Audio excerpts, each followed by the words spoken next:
Question answer किए थे। जो 100 क्वेश्चन था कुछ छूट गया था। हालांकि मैंने कहा था आज कि हम वात की जो 80 प्रकार के जो वात रोग हैं उन्हीं के ऊपर ही आलोचना करेंगे, क्योंकि ये विषय भी इम्पोर्टेंट है कि आप लोगों को रिवाइज करा दूं फर्स्ट सेमेस्टर के पूरे जितने भी हम चैप्टर कवर करे थे। तो मैंने इसीलिए ये एक रिवीजन किस प्रकार से हम करेंगे तो उसको देखते हुए 100 क्वेश्चन प्रस्तुत किया और एक क्वेश्चन में उसी चैप्टर को थोड़ा रिवाइज कर रहा हूँ। ठीक है, एक इवैल्यूएशन का प्रोसेस नहीं है, ये रिफ्रेशमेंट और एक प्रकार का रिवीजन का क्वेश्चन आंसर सेशन है। आप लोग उत्तर देना है। मैं प्रश्न यहाँ करूंगा, पहले आप कोशिश करें उसका उत्तर देने के लिए। यदि ना हो तो मैं यहाँ कह दूंगा और उससे रिलेटेड को जो भी इंफॉर्मेशन है उस क्वेश्चन से, उस चैप्टर से, वही हम आज के क्लास में फिर डिस्कशन करेंगे। आ गया समझ में सबको? मेरा वॉइस क्लियर है सबको? थोड़ा रेस्पॉन्ड कर दीजिए। My voice is clear? सबको सुनाई दे रहा है? तो स्टार्ट करते हैं आज का क्वेश्चंस। कल तक जितने किए थे फर्स्ट पार्ट था, आज सेकेंड पार्ट है। तो हमारे पंच इंद्रिय है, आप लोगों को पता है हमारे शरीर में पंच इंद्रिय है। पंच इंद्रिय से पंच महाभूत का भी संपर्क है कि नहीं? पंच इंद्रियों से पंच महाभूत का एक रिलेशन है, संपर्क है। तो आपको बताना है कि मैं एक पंच इंद्रिय का नाम और पंच महाभूत का नाम बताऊंगा। जो मेल ठीक लगेगा उसको आप सही कहेंगे। तो पहला क्वेश्चन यही था कि जिह्वा वायु से संपर्क है, कर्ण आकाश, चर्म अग्नि, नाक वायु। एक बार फिर दोहराता हूं, जिह्वा वायु, कर्ण आकाश, चर्म अग्नि, नाक वायु। इसका सही आंसर क्या है? कौन बताएगा?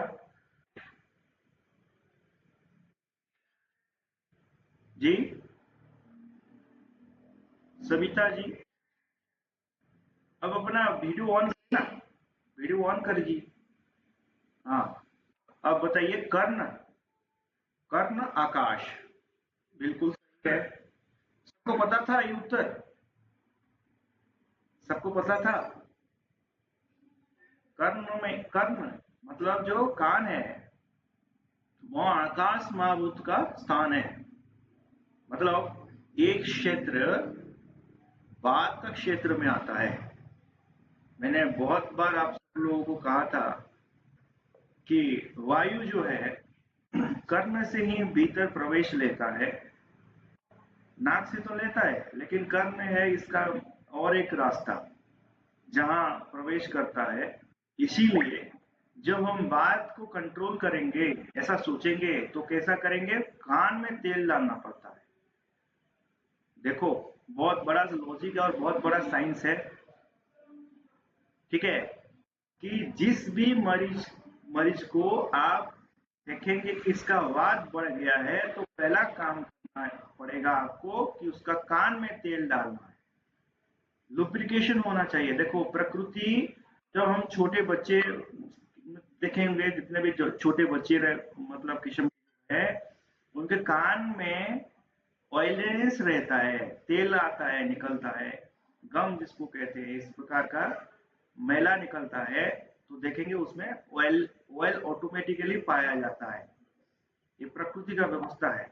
वही ऑयल जो है धीरे धीरे करके खत्म हो जाता है और जब बूढ़े हम लोग वृद्धावस्था में मतलब पदार्पण करते हैं, उसी समय ये कान का जो ऑयलनेस है वो पूरी तरह से खत्म हो जाता है।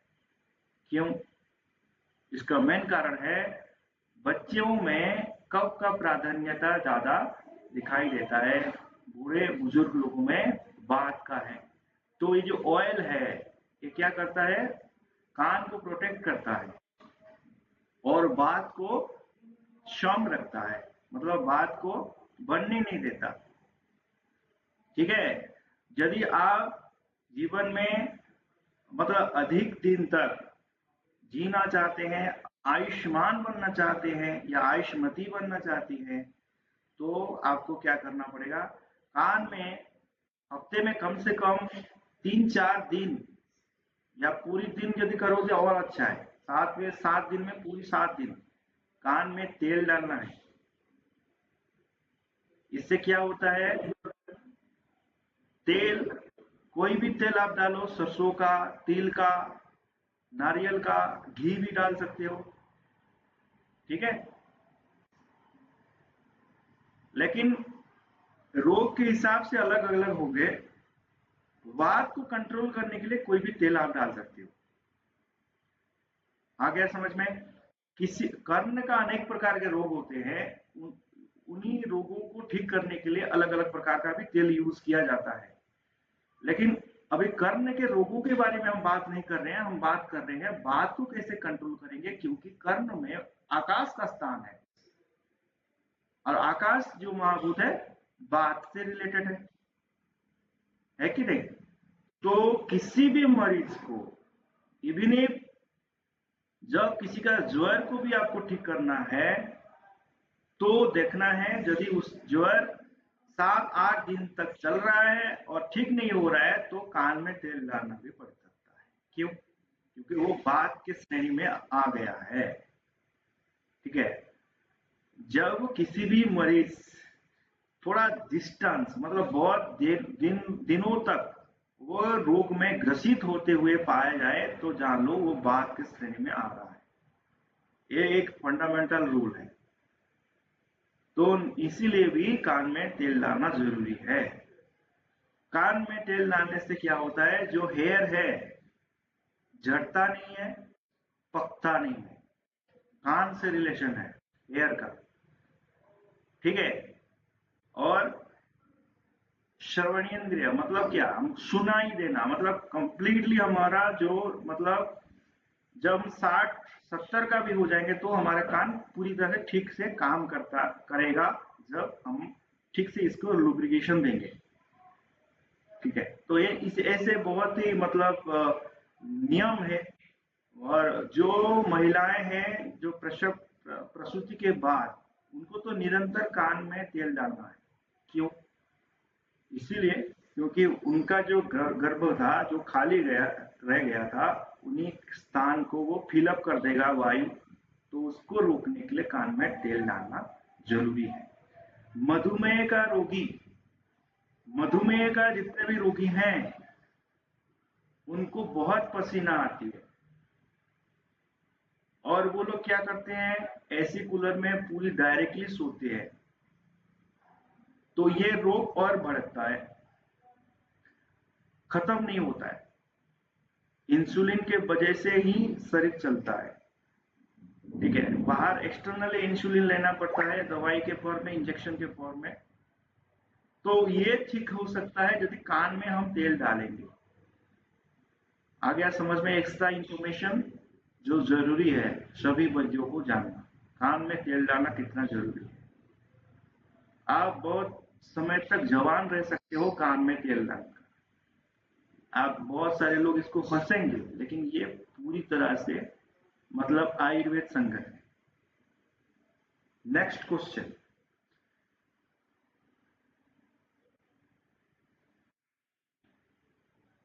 धातु और मलों का पोषण करके उन्हें शरीर से बाहर निकालने वाला द्रव्य को क्या कहा जाता है? धातु और मलों का पोषण करके उन्हें शरीर से बाहर निकालने वाला द्रव्य को हम क्या कहते हैं? धातु और मलों को जो शोषण करे, उन्हें शरीर से बाहर निकालने वाला द्रव्य को हम क्या कहेंगे? विरेचक द्रव्य, लेखन द्रव्य। सुनिए, पहले ऑप्शन सुनिए।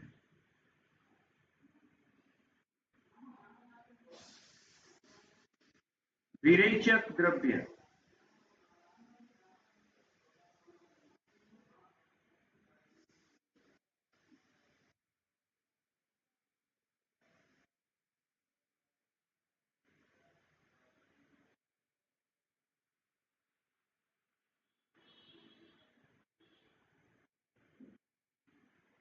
लेखन द्रव्य। और क्या है?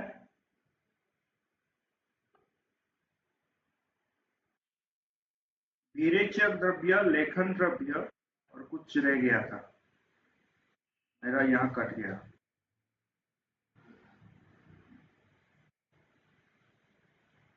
जो भी है, प्रश्न आपको समझ में आ गया?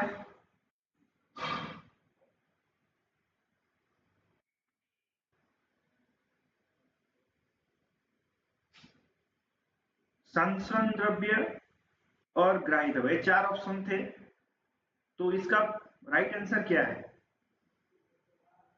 धातु और मलों को शोषण करके बाहर निकालने वाला द्रव्य, शरीर से बाहर निकालने वाला द्रव्य को क्या कहेंगे?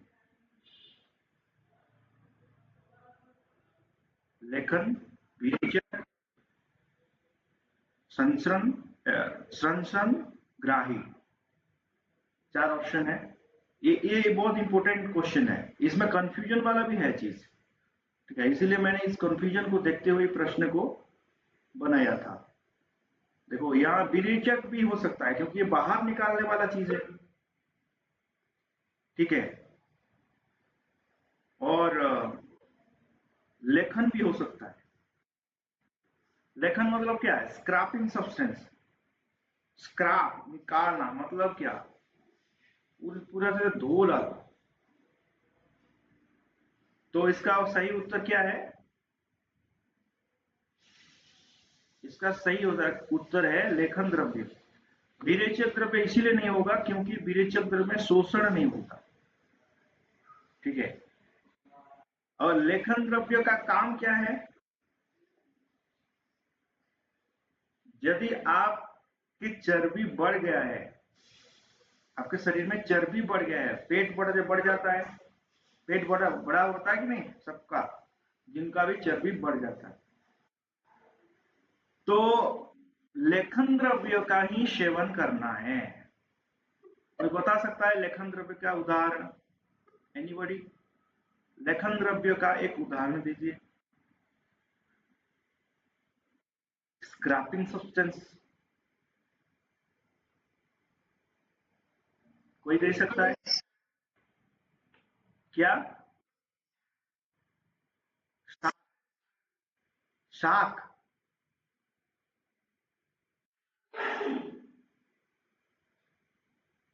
शाकेन मलम वर्धति, माने शाक खाने से मल का वृद्धि होता है, वो कैसे लेखन द्रव्य होगा? नहीं है। हाँ, गुगुल होगा, और पुराना गुगुल होगा। हाँ, और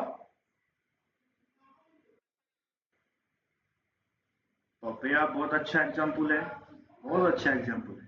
पपिया मैंने कहा था।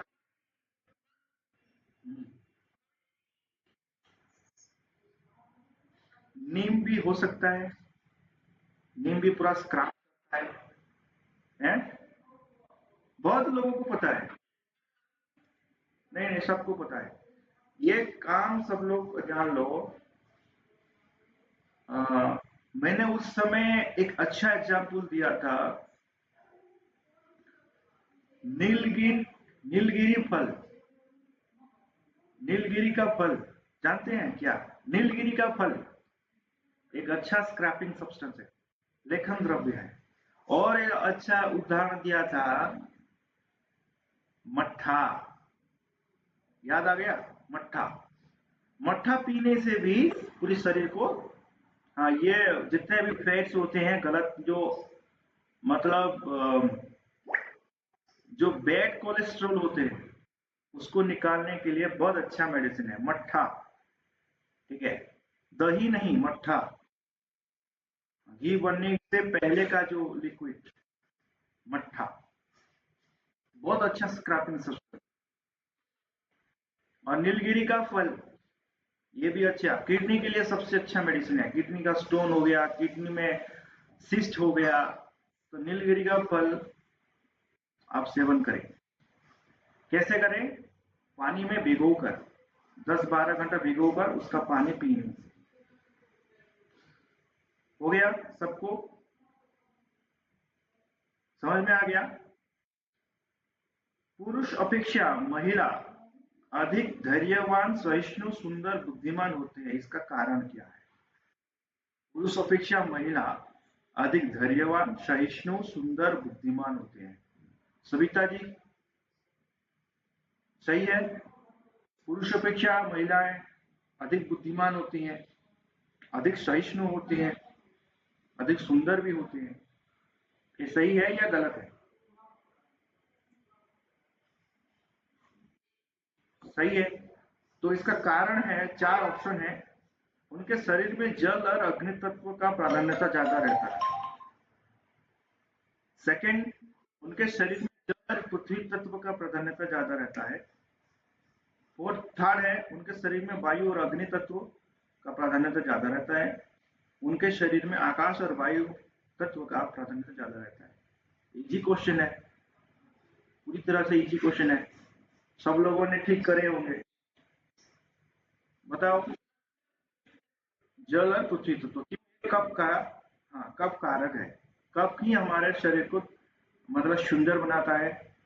देखो, एक बहुत ही इंपॉर्टेंट चीज बता देता हूं। सुबह, ठीक है, ये एक ऐसा समय होता है, मतलब आप 11 बजे तक, ठीक है, आपके शेड्यूल में यदि आप सुंदर बनना चाहते हो तो क्या खाना चाहिए? सुबह यदि आप सुंदर बनना चाहते हो तो क्या खाना चाहिए? ये अच्छा कप कारक है। शरीर को कप का मतलब हमारे शरीर को कप प्रदान, मतलब पूरी तरह से सुंदर बनाने के लिए जो शरीर को कप चाहिए। कप मतलब क्या है? पृथ्वी और जल तत्व कहाँ ज्यादा पाई जाती है? कौन से ऐसे खाना है जहां पृथ्वी और जल तत्व दोनों उचित मात्रा में रहते हैं? उसको सुबह खाने से आपके सौंदर्यता में वृद्धि होगा।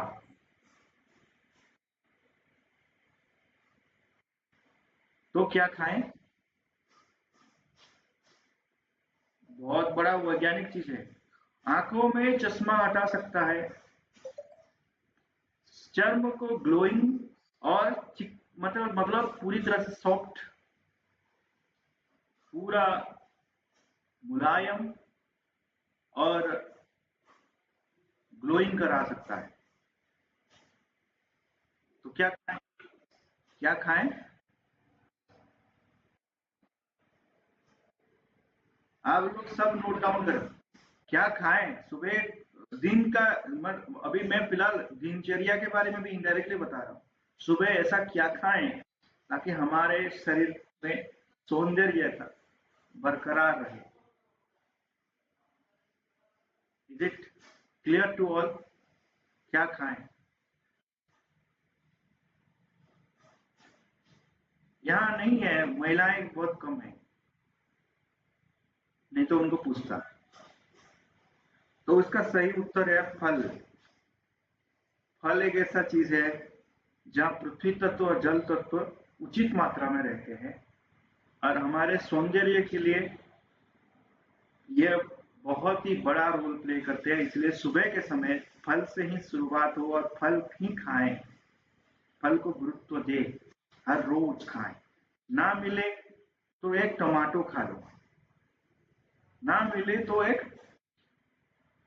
पूरा रॉ टमाटो, कच्चा टमाटो खा लो, ठीक है, जो रेड होगा, दिखाई दे, मतलब लाल वाला टमाटो खाओ। टमाटो में क्या खाएं? टमाटो में सुनिए, टमाटो का जो छिलका है उसको ना खाएं और इसका बीज को ना खाएं, बाकी जो चीज है उसको खाएं। तो ये पृथ्वी तत्व का ऐसा एक मजबूत मेडिसिन है जो चमकीला बनाता है, मतलब हमारे मुखमंडल को बहुत अच्छा करता है, फेस को ग्लोइंग बनाता है, चर्म को निखारता है। आ गया समझ में? तो ये है। और फल, कौन से फल खाना चाहिए? सबसे अच्छा देसी का, जो हम आपके आंगन में है, आपके गांव में है, आपके आसपास में है, उसको खाओ। जैसे पपीता हो गया, अभी अमरूद का सीजन चल रहा है, अमरूद खूब खाओ। इससे पहले जामुन का सीजन था, ठीक है, जामुन खाओ। जामुन खाने से क्या होता है लाभ? एक साल में जो चीज नहीं पका हुआ, मतलब नहीं पचा हुआ है, डाइजेशन नहीं हुआ है, उसको वो डाइजेस्ट कराने का क्षमता रखता है। जामुन में ये गुण है। आ गया समझ में? जामुन का क्या? जामुन ऐसा एक मतलब फल है जो एक साल भीतर हमारे शरीर में जो चीज पच नहीं पाया है और रुक गया है, उसको ये पचाने वाला काम करता है। प्रश्न क्या है? कौन से प्रश्न है आपके?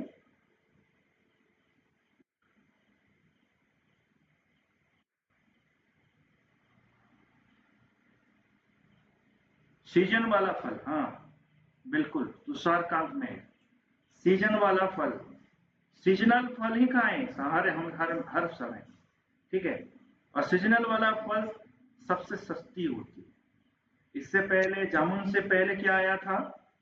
देखो, जामुन से पहले तेंदू आया था। तेंदू खाई आप लोगों ने? खाई आप? हाँ, तेंदू खाए। तेंदू खाने से क्या होता है? तेंदू में जो पृथ्वी तत्व है वो हमको डायबिटीज से मतलब बचाता है, ठीक है। डायबिटीज ना हो, हमको ये बचाता है। तेंदू से और आगे क्या आता है? कौन से फल आता है? कोई बता सकता है? तेंदू से पहले का फल?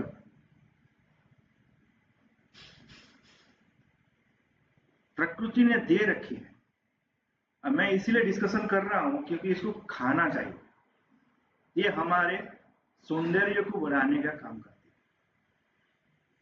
है। बेर, बेर खाते हैं कि नहीं? बेर,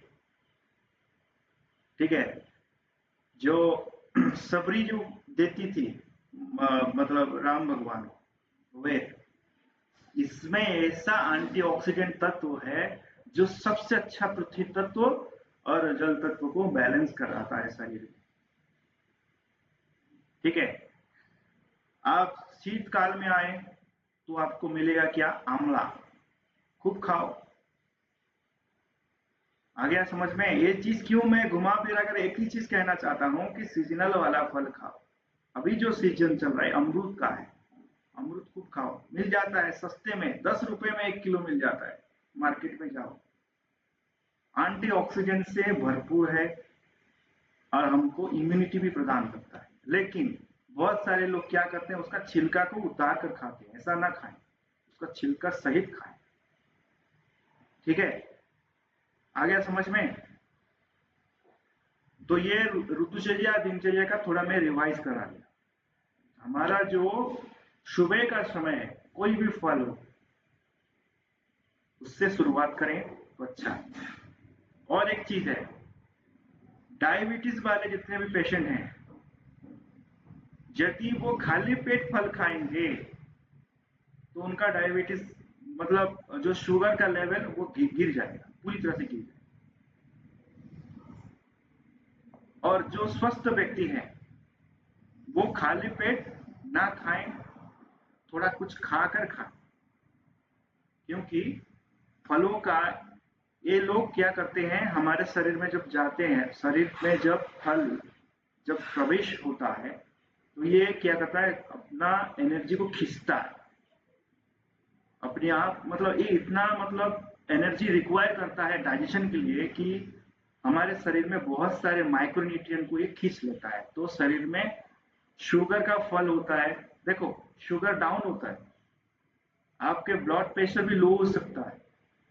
तो इसीलिए स्वस्थ व्यक्ति कुछ खाना खाकर ही फल खाएं, खाली पेट ना खाएं। ये आपके दिनचर्या में आ गया, ठीक है। नेक्स्ट क्वेश्चन, रक्त धातु को रक्त धातु को बढ़ाने के लिए कौन से रस का सेवन करना चाहिए? रक्त धातु जानते हैं आप, उसको बढ़ाने के लिए कौन सा रस का सेवन करना चाहिए? कटु और अम्लीय रस, तिक्त और मधुर, कषाय और तिक्त, लवण और मधुर। बताइए, इंपॉर्टेंट क्वेश्चन है। और जितने भी एनीमिया का पेशेंट होते हैं, रक्त का अभाव होता है, उनको आप कौन से रस वाले मेडिसिन देंगे? एनीबडी? कोई बता सकता है? कटु और, वेरी गुड, कटु और अम्लीय। इसीलिए पानी पूरी खाते हैं महिलाएं, मैंने कहा था कि अम्लीय है तो ये रक्त धातु को बढ़ाने में काम आता है। लेकिन ज्यादा अम्लीय खाने से वायु दोष बढ़ेगा, ठीक है, वो सुखाने का भी काम कर सकता है। अम्लीय चीजों का एक मतलब साइड इफेक्ट ये है कि ये शरीर में जल तत्व को कम कराते हैं, ठीक है। हमारे शरीर में यदि जल तत्व बढ़ गया है तो अम्लीय चीजों का खाने से क्या होगा? जल तत्व घटेगा। तो इसीलिए ये किडनी के लिए अच्छा नहीं है, ठीक है। शरीर में यदि जल तत्व कम होगा तो किडनी के लिए प्रॉब्लम बढ़ सकता है।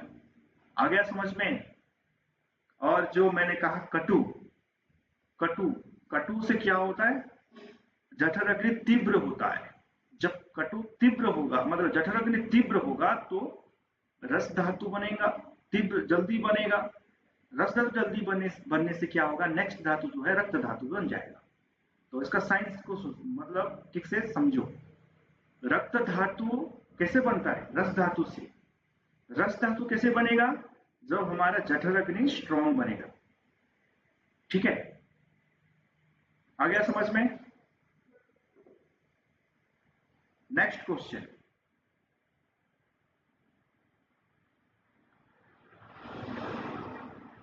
प्रसव के बाद ज्यादातर महिलाओं के पेट फूल जाता है, मैंने कहा, अभी मैं जस्ट डिस्कशन कर रहा था, और वो मोटी दिखाई देते हैं। यह कौन से दोष के कारण होता है? यही क्वेश्चन है, बताइए। वायु से मतलब कौन से दोष के कारण होता है?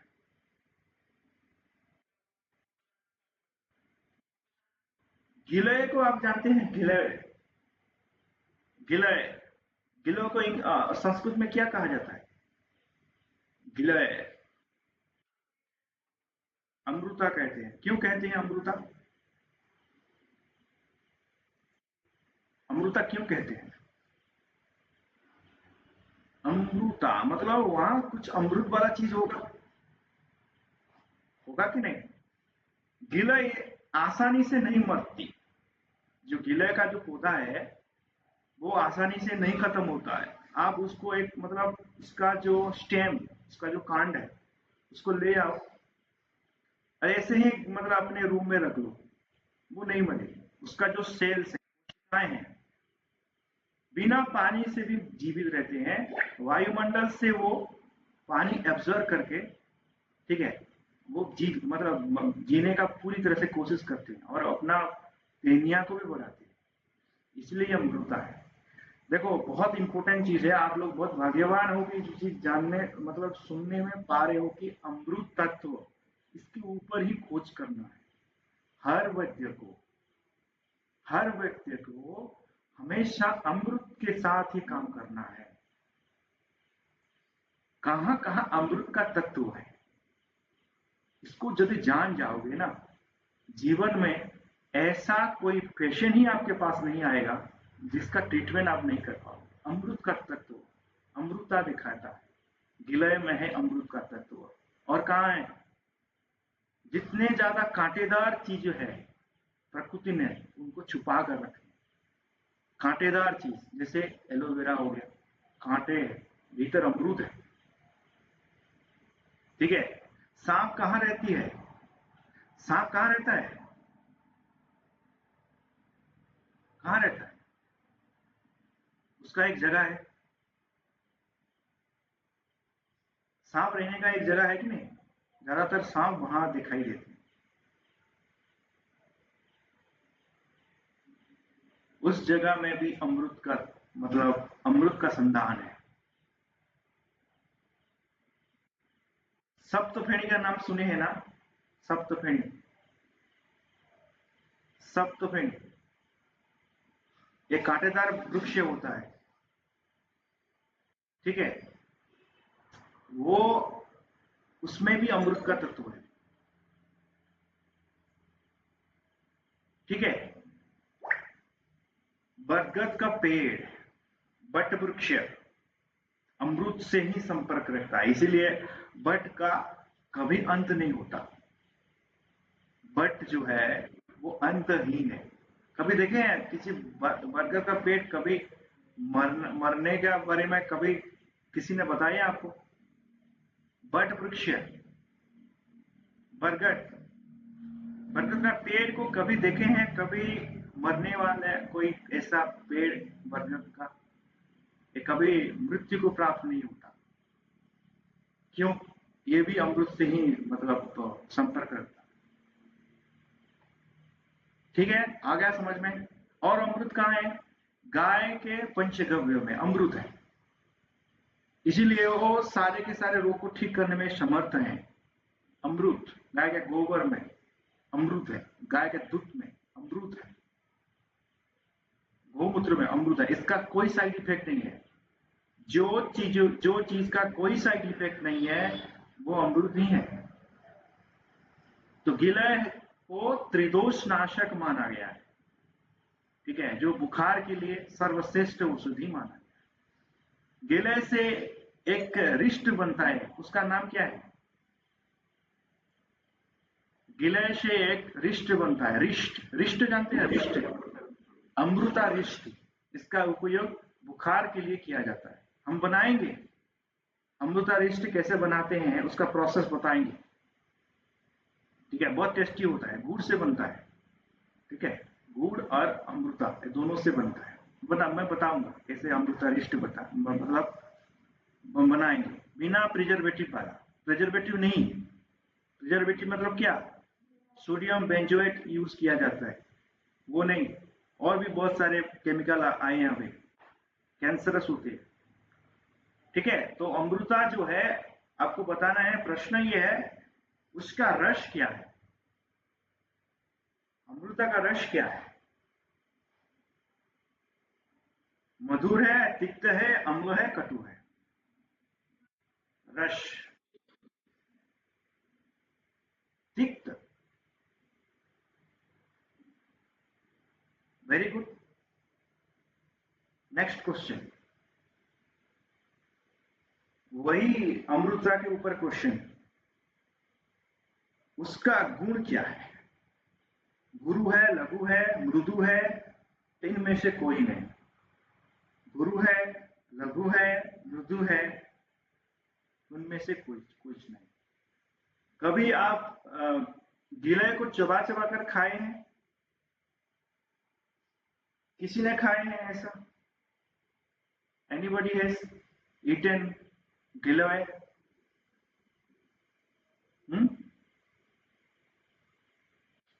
कोई खाए नहीं? खाए नहीं, अभी तक एक्सपीरियंस नहीं हुआ है, बस खाइए, आओ पहले खाओ, पहले जानो कि आप एक वैद्य बनना चाहते हैं तो उसका पॉजिटिव नेगेटिव खुद ब खुद महसूस करो, खुद ब खुद महसूस करो कि वो जब आप चबाते हैं तो उसका रस क्या है, उसका गुण क्या है। गुण मतलब क्या है? वो पचने में कैसा है। यदि वो जल्दी पच जाता है तो लघु है, अगर उसको टाइम लग रहा है, आपको हैवी लग रहा है, खाने के बाद थोड़ा हैवी लग रहा है, तो जान लो ये गरिष्ठ है, मतलब गुरु है।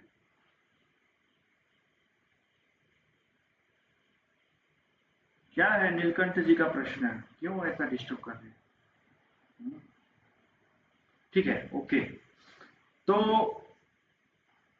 मैं ये जो प्रश्न करा कि जो गिलय है उसका गुण क्या है, देखो जब क्लासिफिकेशन है मेडिसिन का, क्लासिफिकेशन, वो उसका विपाक क्या है, उसका वीर्य क्या है, उसका रस क्या है, इसके माध्यम से हम जानेंगे। नेक्स्ट आएगा जब वनस्पति विज्ञान के ऊपर हम पढ़ाई करेंगे, क्लासिफिकेशन की तरफ जाएंगे, तो जब मैं किसी भी पौधे के बारे में डिस्कशन करूंगा, उसका पूरी तरह से उसका क्लासिफिकेशन होगा, उसका रस, गुण, विपाक, ठीक है। इससे आपको पता चलेगा कि वो कौन कौन से रोग में काम आ सकते हैं। आपको आइडिया, जनरल आइडिया आ जाएगा। ये विपाक है मतलब ये उसी रोग में काम आएगा। इसका गुण लघु है मतलब ये काम, ये रोग में काम आएगा। इसका गुण रस, इसका रस कटु है मतलब ये अच्छा इस रोग में काम आएगा। इसका रस तिक्त है तो ये आपको आइडिया आ जाएगा। ये वातनाशक होगा, पित्तनाशक होगा, या कफनाशक होगा, या वात कफनाशक होगा, या कफ पित्त होगा, या त्रिदोष नाशक हो सकता है। ये आपको आइडेंटिफाई कर लेना है ऐसी क्लासिफिकेशन के आधार से इसका रस, वीर्य और गुण को किस प्रकार से देखेंगे। आ गया समझ में? तो जो गिलय है, गिलय का रस क्या है? उसका रस है तिक्त, लेकिन उसका गुण क्या है?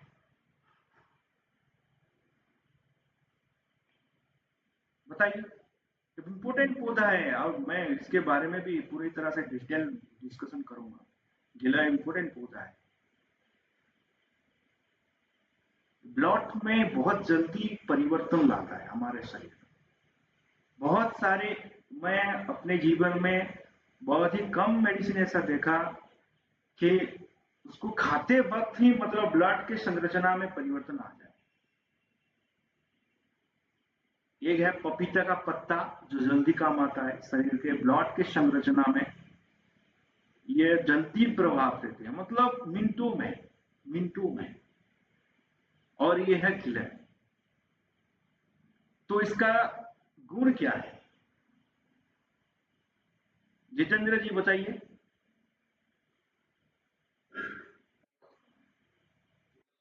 लघु है क्योंकि ये थोड़ा इजीली, आप मुंह में भी इसको मतलब चबा चबा कर भी खा सकते हो, कोई प्रॉब्लम नहीं। खा कर देखिए। इसका विपाक क्या है? एनीबॉडी? ये आउटसाइड मतलब आउटसाइड क्वेश्चन है। हाँ, इसका विपाक क्या है? मधुर। ये जनरली बहुत डिफिकल्ट क्वेश्चन है। मधुर है, लास्ट में अल्टीमेटली ये मीठापन लाता है। Very good. आप जानते हैं मधुर कैसे कह दिया? परीक्षा किए हैं कभी? सीमांचल जी, मधुर सही है।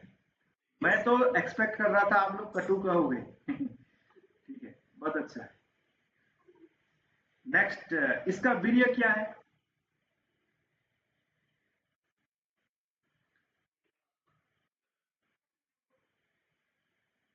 उष्ण होगा ना? अरे ये बुखार को ठीक करता है। शीत वीर्य क्या होगा? ठंडा करेगा। ठीक है, ये शीत वीर्य जो है ठंडा करेगा। उष्ण जो वीर्य होगा वो बुखार के लिए सबसे अच्छा है। तुलसी का पत्ता उष्ण वीर्य है। और ये इसका गुण क्या है? लघु है, इजीली डाइजेस्ट हो जाता है। ठीक है, मुंह में चबा चबा कर भी खाने से हो जाता है, लेकिन हमारे शास्त्र विधि नहीं करते हम। चबाना मना है, इसको निगलना है, या इसका पानी इसको निचोड़ कर इसका रस पीना है। ठीक है, नेक्स्ट क्वेश्चन। नेक्स्ट क्वेश्चन है वही जो मैं सोच रहा था, अभी मैं इसके बारे में ही कहने वाला था। पिपली, लॉन्ग पेपर। पिपली के बारे में बताओ। इसका टोटल बताओ, इसका गुण बताओ, रस बताओ, विपाक बताओ, वीर्य बताओ। पिपली बहुत अच्छा मेडिसिन है। त्रिकटु में इसका बहुत यूज किया जाता है। त्रिकटु जैसे त्रिफला में हरड़े वगैरह का यूज होता है, त्रिकटु में लॉन्ग पेपर यानी कि पिपली का यूज किया जाता है। मैंने बहुत बार इसके बारे में जिक्र किया है। बताओ, कौन बताएगा? इसका रस क्या है? इजी है बहुत। रस बताओ, क्या है रस?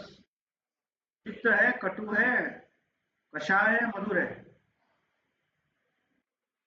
कटु है। एक नंबर। एक क्वेश्चन में था। बताओ इसका गुण क्या है?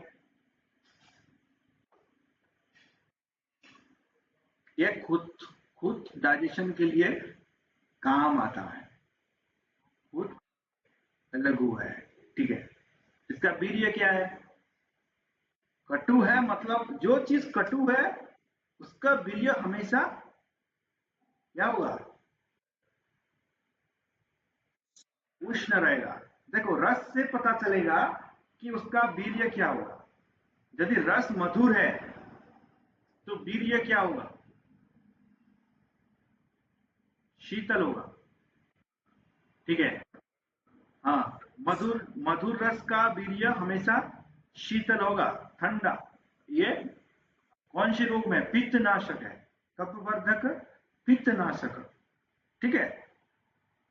आ गया समझ में? इसका विपाक क्या होगा? कटु है तो कटु ही होगा। कटु का विपाक क्या है? कटु है, ठीक है।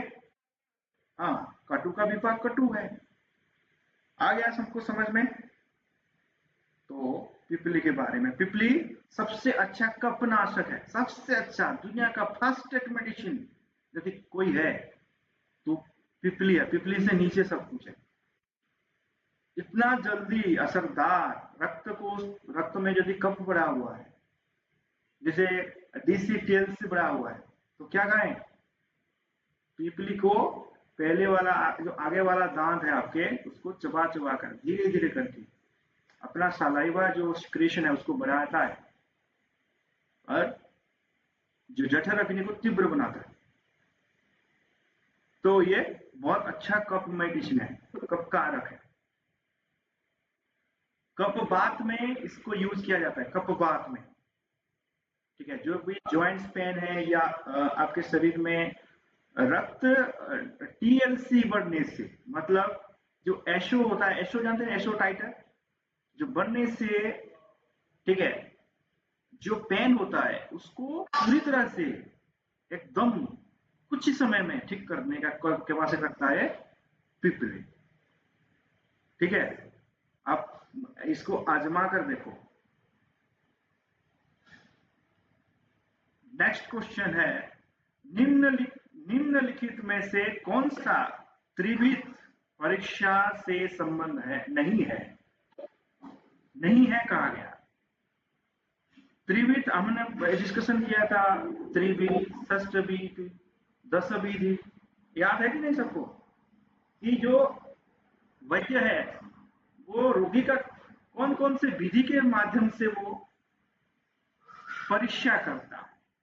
तो उसमें से हम लोगों ने पहले डिस्कशन किए थे 2 विधि, त्रिविधि, षष्ठ विधि, 10 विधि और 12 विधि भी हम लोगों ने डिस्कशन किए। आ रहा है समझ में? ये चीज हम पढ़ाई कर रहे थे कि नहीं?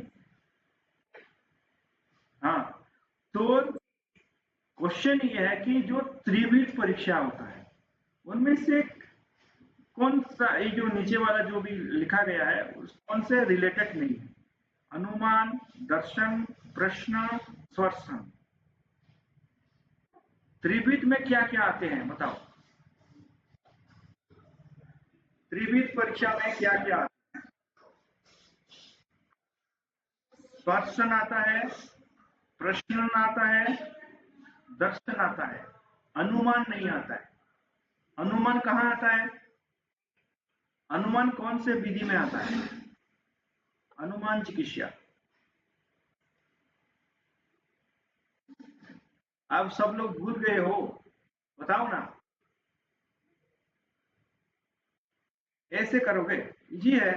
मैंने कहा कि जो द्विविधि परीक्षा होता है, जनरली 2 प्रकार से किया जाता है, यह है प्रत्यक्ष और यह अनुमान। द्विविध है। द्विविध में क्या होता है? यह है प्रत्यक्ष, जो आपके समक्ष है। एक पेशेंट आता है, आपके समक्ष है, तो आपको देखना है, जानना है, सब कुछ करना है, ठीक है। समक्ष है, प्रत्यक्ष है। वो किसी ने आपको फोन किया कि मुझे ऐसा ऐसा शिकायत है, ऐसा ऐसा प्रॉब्लम आ रहा है, वो क्या होगा? आप क्या सोचेंगे? देख नहीं पा रहे हैं, उसको अनुमान करेंगे कि ये हो सकता है, वो हो सकता है। तो ये द्विविधि परीक्षा है, ठीक है। अनुमान नहीं है त्रिविध में। आ गया समझ में? नेक्स्ट जो क्वेश्चन है, किसी व्यक्ति की शारीरिक संरचना, शरीर की सघनता का मूल्यांकन किसी व्यक्ति के पोषण संबंधी निर्माण को जानने के लिए जो किया जाता है उसे क्या कहा जाता है? ये थोड़ा डिफिकल्ट क्वेश्चन है। आप लोगों को याद है ये? हैं? देखो, इसमें से कुछ कुछ वर्ड्स जैसे कि शारीरिक संरचना, देखो, सेकेंड चीज है शरीर की सघनता, सघनता मतलब डेंसिटी, सघनता का मूल्यांकन किसी व्यक्ति के पोषण संबंधी निर्माण को जानने के लिए जो किया जाता है उसे क्या आयुर्वेद में कहा जाता है? संप्रतिक, संहनन, प्रमाण, तात्म्य। क्या कारण? क्या? कौन सा? संहनन। Very good. मतलब ये है, इस देखो, ये हमारा संस्कृत वाला टर्म है, ठीक है। संहनन मतलब यह है किसी व्यक्ति का, उसका शारीरिक संरचना कैसा है, फिर उसका सघनता, उसका डेंसिटी, मतलब एक एक व्यक्ति को आप देखे होंगे कि बहुत मतलब वो ऊंचे होंगे, टॉल होंगे और हट्टे कट्टे भी दिखाई देंगे, लेकिन उनका वजन कम होगा। मतलब क्या? उनका जो सघनता है वो कम है, डेंसिटी। और ऐसे ऐसे लोग भी आप देखे होंगे, बहुत ही दुबले पतले होंगे लेकिन उनका वजन बहुत है। ऐसा लोग आप देखे होंगे ना, ऐसा एक फैशन भी आप देखे होंगे जिनका आप सोचे हुए ये इतना ज्यादा वजनदार नहीं होगा लेकिन वजनदार है। मतलब उनका सघनता, मतलब उनका जो हड्डियां है या मांस है उनका सघनता, मतलब कंपैक्टनेस, उनके शरीर में कंपैक्टनेस, उनका डेंसिटी मजबूत है, मतलब स्ट्रॉन्ग है, इसलिए उनका वजन ज्यादा होता है। जो लोग हल्के फुल्के होते हैं, ठीक है, उनका सघनता कम होता है। तो उसको जानने के लिए, पहचानने के लिए जो आयुर्वेद वाला जो टर्म यूज किया जाता है उसको हम कहते हैं संहनन। ठीक है। Next question.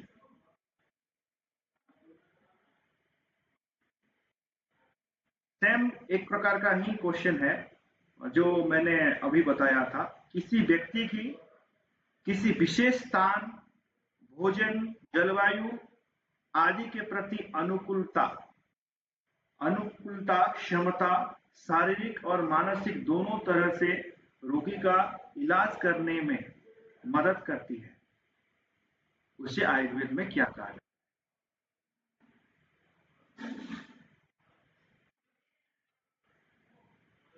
क्या?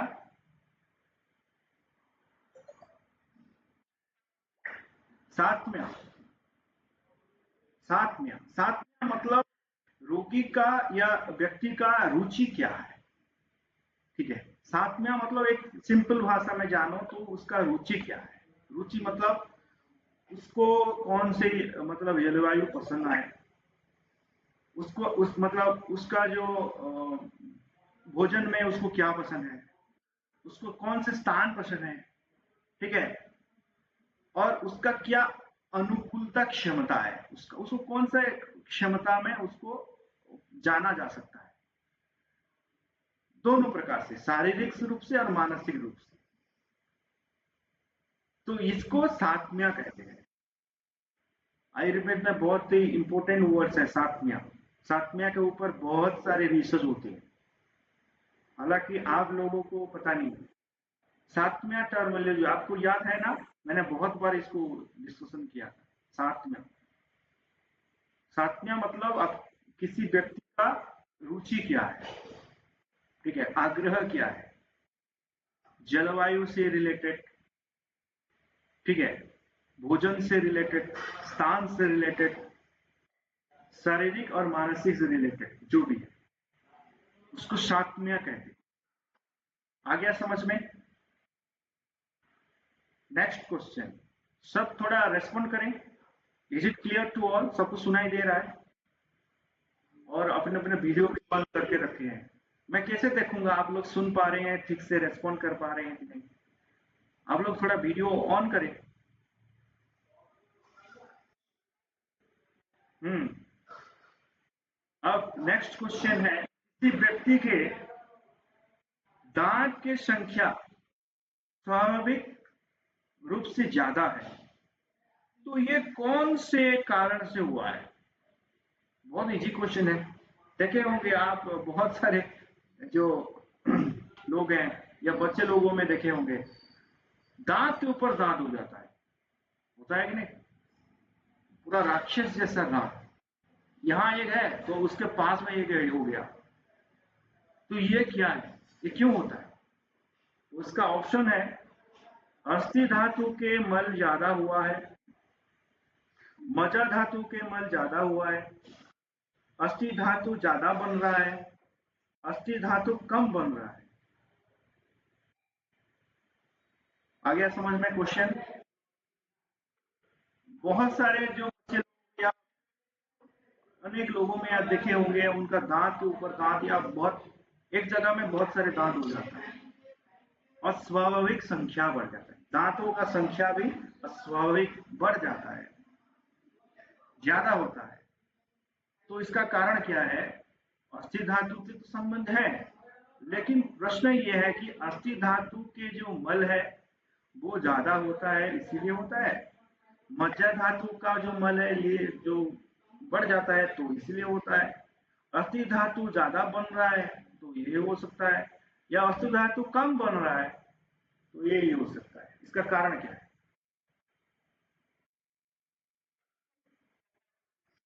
अस्थि धातु,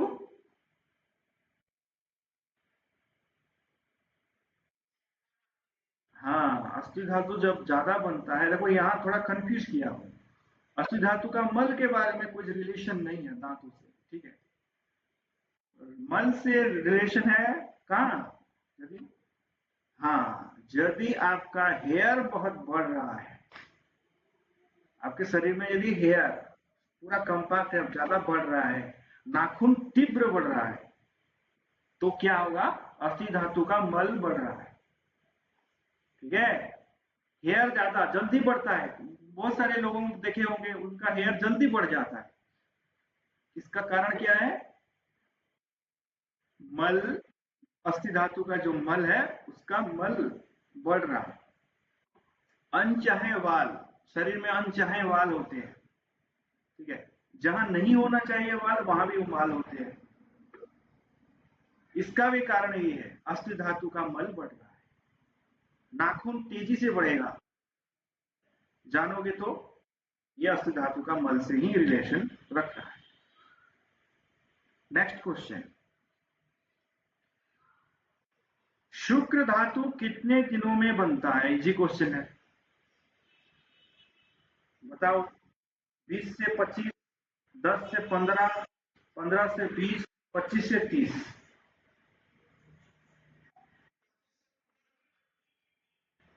हाँ, ये नॉर्मल है, ये नॉर्मल है, लेकिन शुक्र धातु बहुत सारे लोगों में 40-50 दिन में लग सकता है।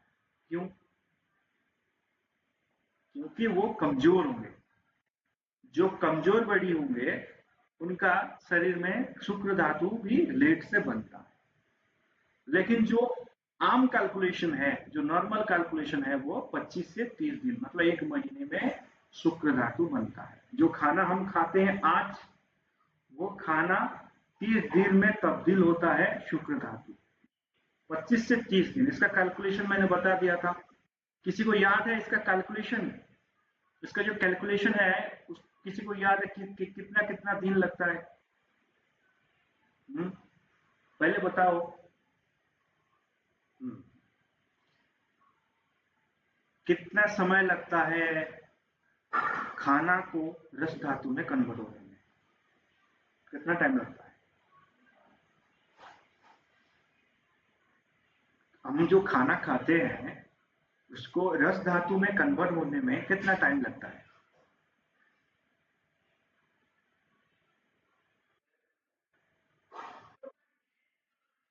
वेरी गुड, बहुत अच्छा। रस धातु को रक्त धातु में जाने के लिए कितना टाइम लगता है?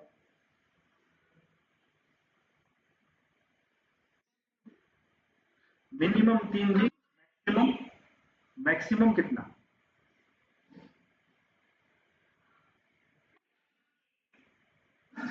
2 से 3 दिन। 5 दिन भी लग सकता है जिनका रस धातु कमजोर है, ठीक है। तो मैक्सिमम 5 डे भी हो सकता है। तो 3 दिन लेकर चलो। रक्त धातु से मांस धातु बनने में कितने दिन लगता है? 5 दिन लगता है, ठीक है। ये नॉर्मल है, 5 दिन लगता है। लेकिन रासायनिक चीजों का सेवन करने से ये 1 दिन में भी बन सकता है। ये मैंने कहा था, रसायन विज्ञान हमारा एक अंग है आयुर्वेद का, ठीक है। रसायन शास्त्र, जिसको जरा चिकित्सा हम कहते हैं, ठीक है। रसायन द्रव्यों से क्या करेंगे हम, 1 दिन में भी बना सकते हैं सब कुछ। शुक्र धातु को भी 1 दिन में बना सकते हैं, ठीक है। लेकिन वो सही नहीं है, क्योंकि उस शरीर क्या होगा, दुर्बल हो जाता है।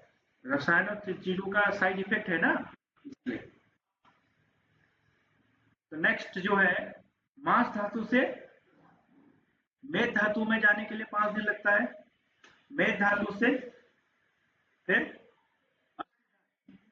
है, हाँ 17 दिन हो गया। फिर अस्थि धातु से मज्जा धातु 5 दिन। फिर मज्जा धातु से शुक्र धातु, टोटल मिलाकर 25 से 30 दिन लगता है। आ गया समझ में? नेक्स्ट क्वेश्चन, मांस धातु का मल क्या है? पसीना है, नाक का बलगम है, नाखून है, बाल है, क्या है? मांस धातु का मल क्या है?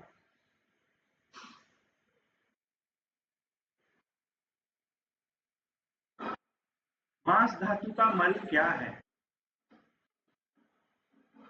पसीना, नाक का बलगम, नाखून, बाल। नाक का बलगम। और क्या क्या है मांस धातु का?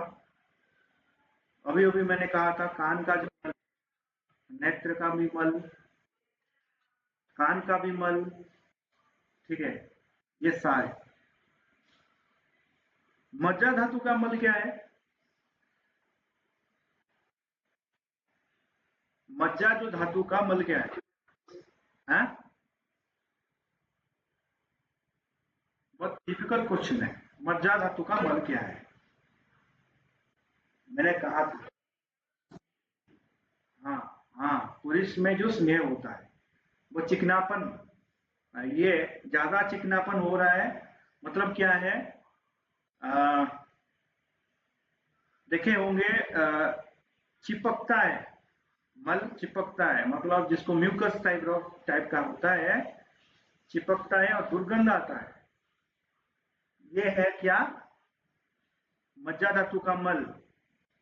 मज्जा धातु का मल व्यक्ति में कौन से समय ज्यादा पाई जाती है? एक समय होता है मज्जा धातु का मल ज्यादा पाई जाती है। कौन सा अवस्था में?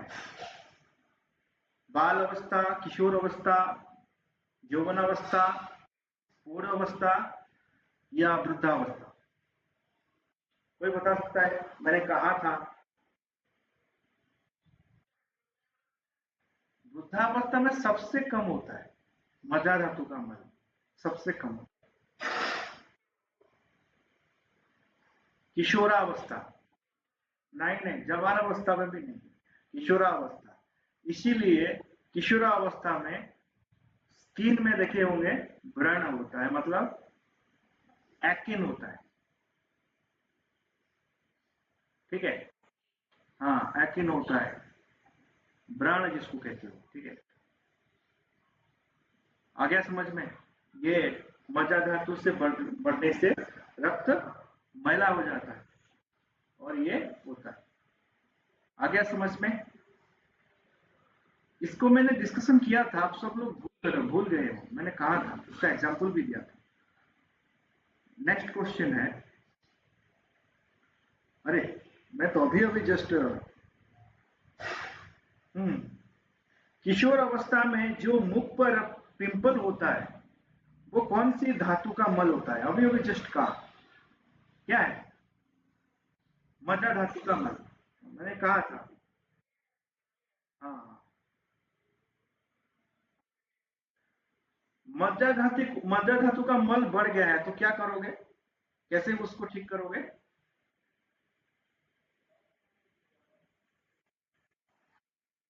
मज्जा धातु, पहले जानो मज्जा धातु कैसे बनता है। मज्जा धातु में कौन से पंच महाभूत लगे हुए हैं? मज्जा धातु में कौन से दोष है? कौन से दोष के कारण मज्जा धातु असंतुलित होता है? ये इंपॉर्टेंट क्वेश्चन है। पिंपल को ठीक करोगे तो पहले जानना पड़ेगा मज्जा धातु को, और मज्जा धातु को जानना यदि चाहते हो तो जानना पड़ेगा पंचमहाभूत को। पंचमहाभूत में मज्जा धातु का क्या रोल है? कौन कौन से पंचमहाभूत के मिलन से मज्जा धातु का निर्माण होता है?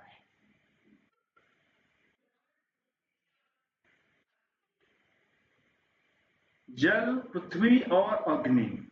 अग्नि तो सब जगह होंगे, अग्नि कमन है, क्योंकि जो 13 प्रकार के अग्नि है, सप्त धातु में भी एक एक अग्नि है, तो अग्नि कमन है। हर धातु में एक एक अग्नि है जो उसी धातु को बढ़ाने का काम करता है। देखो, अग्नि को भी 13 प्रकार में जब डिवाइड करेंगे तब जाकर आप एक व्यक्ति को पूरी तरह से स्वस्थ बना पाओगे।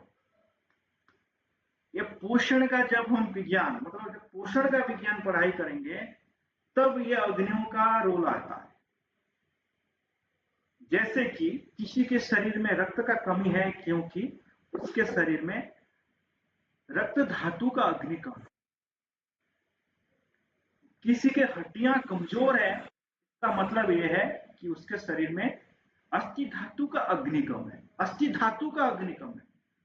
मैंने कल कहा था 5 प्रकार के पित्त है, उनका 5 प्रकार के स्थान है पित्त का, उनका काम अलग अलग होता है। वैसे ही 13 प्रकार का जो अग्नि है, सप्त धातु में 7 अग्नि है, पंच महाभूत में एक अग्नि है, 12 हो गया, और एक अग्नि है आपके जठर अग्नि, तो 13 प्रकार के अग्नि है। 13 प्रकार के जो अग्नि है, सप्त धातु में एक एक अग्नि है, और एक जो सप्त धातुएं हैं, जैसे मैंने अभी कहा मज्जा धातु का भी एक अग्नि है। लेकिन मज्जा धातु क्योंकि ये कफ से रिलेटेड है, कफ से रिलेटेड मतलब कफ दोष से रिलेटेड है, कफ प्रकृति से रिलेटेड है, मतलब क्या होगा? जल और पृथ्वी महाभूत है। तो जिनके शरीर में जल और पृथ्वी तत्व इनबैलेंस और इम्प्योर हो जाते हैं, उनके मुख पर पिंपल आते हैं। आ गया समझ में? तो उसका क्या समाधान हो सकता है बताओ? जो लोग देखा, मतलब ये वीडियो देखेंगे वो समझ जाएंगे कि यार ये मेरे लिए कुछ काम का निकला। विशेष करके जो लोग, जो विद्यार्थी लोग अभी पढ़ाई कर रहे हैं 10वीं या 9वीं कक्षा में, या अभी भी कॉलेज जा रहे हैं, पिंपल्स आती है। पिंपल्स का बाजार में कोई क्रीम लगाएं तो ठीक नहीं होगा। होगा क्या? कोई मतलब फेस वॉश लगाने से पिंपल्स नहीं ठीक हो सकता। कैसे ठीक होगा बताओ? आप बच्चे बनने जा रहे हो, बताओ सबको ठीक करने से। कब अशुद्धि हो गया है, मतलब पृथ्वी तत्व में इम्प्यूरिटीज है, तो उसको ठीक करेंगे कैसे बताओ? सविता जी आप बताइए। आज कविता जी नहीं आई है, ठीक है, सविता जी आप बताइए। मैंने हिंट दे दिया कि कब को ठीक करना है, कब को कैसे ठीक करेंगे बताओ? रक्त को शुद्ध करके। हाँ, कड़वा चीज, कड़वा, बुई नीम हो गया, नीम का पत्ता हो गया, पारिजात का पत्ता हो गया, इनको मतलब उनका सेवन कराकर पहले जो अशुद्धि है उसको ठीक करें। ठीक है, ये एक प्रकार के कफ पित्त रोग है। पित्त भी है यहाँ, पित्त भी है, बढ़ाने का काम करता है। व्रण को एक जगह हुआ है फिर उसको फैलाता है, फैलाने का काम होता है कि नहीं। एक जगह व्रण हो गया मतलब पिंपल हो गया यहाँ, तो उसका रूट अलग अलग जगह में आता है। और स्किन पर ऑयलीनेस क्यों रहता है? ऑयल मतलब क्या है? मेद धातु से भी संबंध रहता है, मेद धातु। तो पिंपल बढ़ा है तो जानो मज्जा धातु और मेद धातु दोनों असंतुलन के मान मतलब कागार पर है। दोनों ही असंतुलित है, मेद धातु और मज्जा धातु। दोनों क्या है? पृथ्वी और जल का ही हिस्से है। दोनों का जो पंचमहाभूत क्या है? मेद धातु का भी वही पंचमहाभूत है और मज्जा धातु का भी वही पंचमहाभूत है कि नहीं।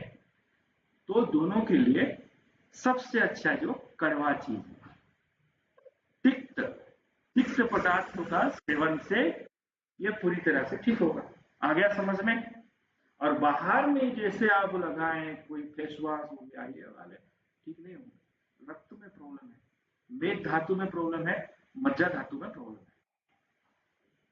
आ गया समझ में? Next question.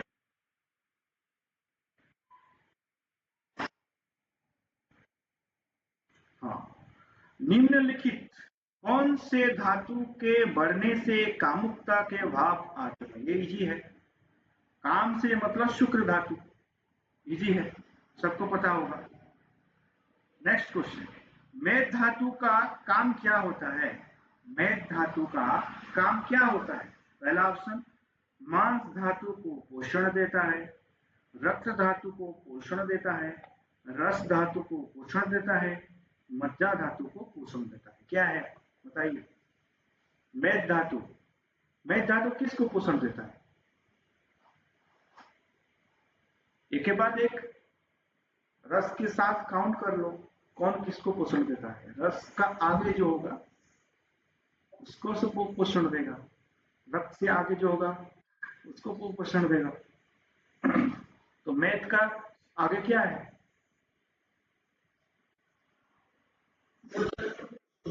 मज्जा कैसे होगा? गलत है। अस्थि धातु, हाँ अस्थि धातु, अस्थि धातु को वो पोषण देगा।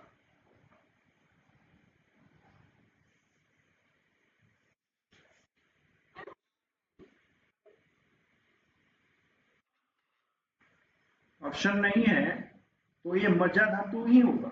ऑप्शन नेक्स्ट, नेक्स्ट मतलब इनडायरेक्टली अस्थि के बाद क्या आएगा? मज्जा आएगा ना। लेकिन इमीडिएटली जो होगा वो होगा अस्थि धातु और उसके बाद होगा मज्जा धातु। तो पीछे तो नहीं होगा, आगे बढ़ेगा। तो इनडायरेक्टली ये मज्जा धातु को भी, ठीक है। और सब सब जो धातुएं हैं किसको पोषण देते हैं? इनडायरेक्टली सब शुक्र धातु को ही पोषण देते हैं। तो जब शुक्र धातु क्षय होता है तो पूरे 6 धातुओं के ऊपर उसका नेगेटिव प्रभाव पड़ता है। इसीलिए शुक्र धातु जब क्षय होगा, ज्यादा से ज्यादा क्षय होता है, इसका कई कारण है, आपको बता चुका हूं क्लासेस में। जो भी कारण है, क्षय होने से शुक्र धातु मतलब ये मतलब केवल मतलब पुरुषों का बात नहीं बोल रहा हूं, महिलाओं में भी शुक्र धातु, ठीक है, दोनों में शुक्र धातु है। दोनों का जब क्षय होता है तो रस धातु के ऊपर भी इसका प्रभाव पड़ता है। तो क्या होगा? नेगेटिव प्रभाव। खाना खाने में मन नहीं लगेगा। खाना खाने में जो मन है ना, ये रस धातु का ही प्रभाव है। जिसके शरीर में रस धातु का कमी होगा, खाना खाने में उनको मन नहीं लगेगा। दूसरी बात, हजम नहीं होगा। रस धातु से क्या होता है? शरीर को एक प्रकार के रस मिलता है, स्वाद मिलता है, ठीक है, तो खाना हजम नहीं हो सकता है। सेकेंड जो है कंस्टिपेशन होगा, रस धातु कम होगा तो क्या होगा, सूखापन आएगा, रूखापन आएगा, तो कंस्टिपेशन होगा। तो शुक्र धातु क्षय होने से ये सारे रोग वन बाय वन आते रहते हैं, ठीक है। तो शुक्र धातु इतना महत्वपूर्ण हो जाता है। नेक्स्ट क्वेश्चन है, एक आदमी का वजन बहुत ही कम है, इसका कौन सा धातु कम है? जिसका वजन कम है, कौन सा धातु कम हो गया? रस धातु। कौन है जो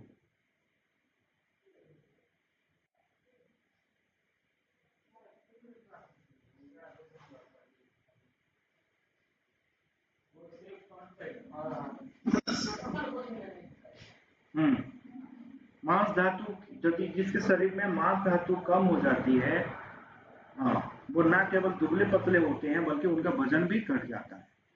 वजन मतलब मांस धातु, ठीक है।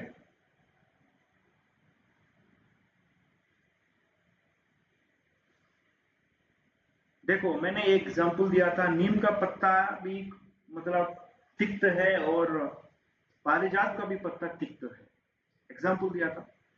लेकिन कौन ज्यादा असरदार है रोगों को ठीक करने, पारिजात या नीम? बताओ। पारिजात क्यों है? इसका कारण है मैंने दिया था, पंचमहाभूत विज्ञान के हिसाब से बताइए कि नीम का पत्ता पारिजात के जो पत्ते में आकाश तत्व भारी मात्रा में ज्यादा, तो आकाश तत्व इतना बड़ा महत्वपूर्ण हो जाता है कि आप 2 वज्र होंगे, जिसका भाव शुद्ध होगा, प्योर होगा, उसका शरीर में आकाश तत्व ज्यादा रहेगा, वो जल्दी रोगियों को ठीक कर पाएगा। आ गया समझ में? इसका एग्जाम्पल है नीम और पारिजात का। पारिजात में आकाश तत्व बहुत अच्छा है, और भी हालांकि नीम में भी है, लेकिन 19-20 का जो फर्क है, इसीलिए। आ गया समझ में सबको? काली मिर्च एक डैश औषधि है। काली मिर्च कौन सा औषधि है? सत्वगुणी, तमगुणी, रजगुणी, त्रिगुणी? इजी क्वेश्चन है। सत्वगुणी। और लाल मिर्च, लाल मिर्च क्या है? लाल मिर्च रसगुणी। और हरी मिर्च, हरी मिर्च क्या है? तमगुणी है। देखो 3 प्रकार के मिर्च हैं, एक काला मिर्च, एक हरी मिर्च, एक लाल मिर्च, ठीक है। काला मिर्च जो है, ठीक है, ये है सत्वगुणी। लाल मिर्च जो है रजगुणी, और हरी मिर्च जो है तमगुणी, ठीक है। तो भारत में लाल मिर्च हरी मिर्च नहीं था, है, ये बाहर के देशों के मतलब लाने से ही ये आया है। हमारे भारत में काली मिर्च ही रहता था, उसको ही सब लोग सेवन करते थे, स्वस्थ रहते थे। जब से हमने हरी मिर्च और लाल मिर्च खाना स्टार्ट किया, सबसे हमारा दिमाग में गलत चीज आ रही है, ठीक है, हमारा स्वास्थ्य खराब हो गया। आप अभी भी खाओ काली मिर्च, हरी मिर्च की जगह, लाल मिर्च की जगह, तो आपका जो जठर अग्नि होगा स्ट्रॉन्ग बनेगा। नेक्स्ट क्वेश्चन, जो व्यक्ति ज्यादा बात करते हैं वो कौन से प्रकृति में आते हैं? बात, पित्त, कफ, दोष। ज्यादा बात, हमेशा याद रखें, ज्यादा ज्यादा लगा तो ये बात नहीं होगा, कुछ चीज ज्यादा हो रहा है, बात का ही लक्षण होगा, ठीक है। बात करना, बात, जो लोग ज्यादा बात करते हैं ये बात की होगी। जो ज्यादा चलते हैं या तेजी से जो भागते हैं, बात के रोगी है। चंचलता, वायु का ही गुण है। चंचलता क्या है? वायु का ही गुण है। नेक्स्ट क्वेश्चन, ये बहुत इंपॉर्टेंट क्वेश्चन है, कौन से ऋतु सर्वश्रेष्ठ होता है औषधि द्रव्य संग्रह के लिए। कौन से ऋतु अच्छा है, सबसे अच्छा है औषधि द्रव्य संग्रह करने के लिए? एक वैद्य एक साल में प्रतीक्षा करता है कि कब कब वो ऋतु आए और उसको जड़ी बूटी का संग्रह करने का मौका मिले। वर्षा, हेमंत, शरद, शिशिर। Very good. शरद ऋतु एक ऐसा काल है जहां हमको एक साल के लिए औषधि का संग्रह कर लेना चाहिए, क्योंकि उस समय पत्ते, उसका छाल सब काम के आते हैं। क्यों? वर्षा का प्रभाव है ना, तो मतलब पेड़ में पूरी तरह से उसके शरीर में हर प्रकार के जो भी पृथ्वी तत्व होना चाहिए वो मौजूद रहता है। हम पढ़ाई करेंगे जब बोटनी बोटनी वाले जानते होंगे अल्कलॉइड्स, ठीक है, अल्कलॉइड्स, स्टीरोइड्स, अल्कलॉइड्स, इस प्रकार का जो चीज है जो मेडिसिन बनते हैं, ठीक है, उस समय बहुत अच्छा रहता है क्वालिटी। नेक्स्ट क्वेश्चन है, निम्नलिखित कौन सा रोग वात पित्त श्रेणी में आता है? वात पित्त श्रेणी वाला एक रोग का नाम मैं बताने जा रहा हूं, आपको आइडेंटिफाई करना है। वात पित्त, देखो वात पित्त क्या है? सोरियासिस, एक घुटने में दर्द, पीलिया, सिर दर्द।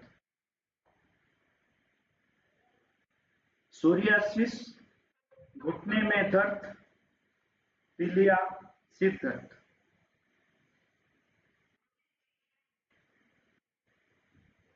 नहीं, घुटने में दर्द भी दो ही कारण से होता है। यहाँ पित्त वात के बारे में है। घुटने का दर्द भी पित्त वात से होता है और कफ वात से भी होता है। लेकिन यहाँ एक ऑप्शन है जो कि सोराइसिस है, केवल केवल पित्त वात से ही होता है। वात पित्त रोग है या पित्त वात रोग कह सकते हो। क्यों है?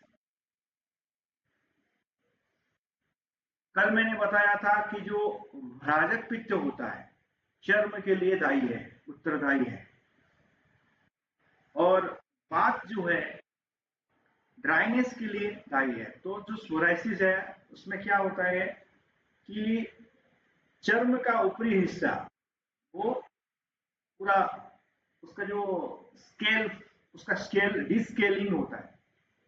उसका जो स्केलिंग टाइप जानते हैं ना, जिस प्रकार से उसका एक अलग प्रकार का रंग, सफेद सफेद दाग, सफेद सफेद चीज निकलते रहते हैं, ठीक है, जो सोराइसिस रोग में, ठीक है, जैसे सांप अपना स्केल जो है छोड़ता है एक वर्ष, हाँ मतलब एक साल में, वैसे ही हमारा स्किन का जो स्केल है वो क्या होता है, उसका ग्रोथ, उसका जो टाइमिंग मतलब असंतुलित हो जाता है। आप सबको नहीं पता, लेकिन आपको ये चीज मैं कह देता हूं कि हर दिन हमारे शरीर के जो कोशिकाएं झड़ते हैं, हमको दिखाई नहीं देता, मृत कोशिकाएं। जब मृत कोशिकाओं का संख्या तेजी से बढ़ता है तो ये प्रकार के रोग आते हैं। इसके लिए कई बैक्टीरियाज भी दायी होते हैं और गलत आहार विहार दायी होते हैं, और सबसे इंपॉर्टेंट जो है विरुद्ध आहार सोराइसिस के लिए उत्तरदायी है।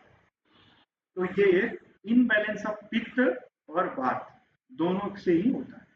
सोराइसिस का रोग सुने हैं ना, इसका नाम सोराइसिस, देखे हैं ना कैसे विकृत दिखाई देते हैं लोग, अपना स्केल पूरा मतलब स्केलिंग होता है उनके शरीर में, चर्म मतलब कैसा कैसा सफेद सफेद जैसा दिखाई देता है, होता है, देखे हैं ऐसा सोराइसिस? सोराइसिस रोग के बारे में जानते हैं कि नहीं? सोरियासिस किसी ने नहीं जानते? हिमांचल जी? हाँ, ओके। कैंसर एक डैश रोग है, कफ रोग, पित्त रोग, वात रोग, त्रिदोष। कैंसर एक कौन त्रिदोष का रोग है। आजकल बहुत लोगों को हृदयाघात, ब्रेन स्ट्रोक ज्यादा हो रहा है। यह रोग सब कौन से वायु शरीर में करवाता है? आजकल बहुत सारे लोगों को ब्रेन स्ट्रोक, हृदयाघात, हार्ट अटैक हो रहा है। तो ये हमारे जो पंच प्राण हैं, कौन से वायु कराता है? प्राण वायु, अपान वायु, उदान वायु, समान वायु। कौन से वायु जी? उदान वायु। उदान वायु ऊपर उठता है, ठीक है। प्राण वायु जो है वो भी हार्ट से रिलेटेड है, क्योंकि प्राण वायु जो उसका क्षेत्र है छाती में है होता है, और सबसे पावरफुल मतलब जो वायु है वो है प्राण वायु। लेकिन मूल जो वायु है, प्राण वायु को ऊपर मतलब प्राण वायु को असंतुलित करने वाला वायु है इसका प्रमुख कारण। हम कहते हैं ना, उसका प्राणांत हो गया, प्राण अंत हो गया, मतलब उसके शरीर में प्राण वायु चला गया। प्राण वायु को हरण करने वाला निचले वाला जो हिस्सा, वही है इसका कारण। मतलब क्या? अपान वायु, सॉरी उदान वायु। जब उदान वायु ऊपर उठता है और असंतुलित हो जाता है तो हृदयाघात लाता है, ब्रेन स्ट्रोक आता है, आंखों में चश्मा लाता है। ये सारे उदान वायु का काम है। डकार लाने वाला, डकार हमेशा डकार आता है, खट्टी डकार, ये सब उदान वायु का काम है। कान को भी ये बहरापन बनाना का काम भी उदान वायु का है, ठीक है। उदान वायु बहुत इंपॉर्टेंट। खाना जब हजम नहीं होता है और अपान वायु निष्क्रिय हो जाता है, उदान वायु सक्रिय हो जाता है, ठीक है। मुंह में आता है कि नहीं गैस, ये उदान वायु का काम है।